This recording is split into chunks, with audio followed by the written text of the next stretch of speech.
এই মেয়েটা এই মাছ দানবকে পটানোর চেষ্টা করছিল।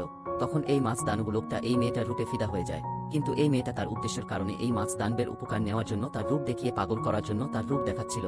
তখন এই মাছ দানবটা বলে যে, এই সুন্দরী, তুমি এখানে একা একা বসে আছো কেন? তখন তার কাঁধে একটা কাকড়া এসে বলে যে, এই মেয়েটা মিথ্যা বলতেছে। তখন এই মাছ দানবটা বলে যে, তুমি মিথ্যা বলতেছো তাই না? তখন এই মেয়েটাকে পা ধরে টান দিতে থাকে। তখনই এই ছেলেটা এসে এই মেয়েটাকে বাঁচায়। তখন ওই শয়তান রাজাটা বলে যে, এই মাছ দানব, আমি হলাম সবার বড় শয়তান রাজা। পরে এই মাছ দানবটা বলে, শয়তান রাজা এখানে কেন?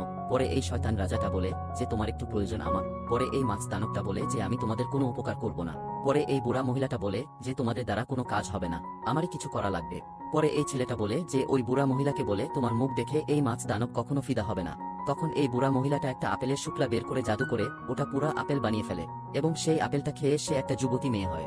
এবং এই মহিলাটা যখন একটা যুবতী মহিলা হয়, তখন ছেলেটা তাকিয়ে থাকে এবং ওই মাছ দানবটা তার দিকে তাকিয়ে ফিদা হয়ে যায়।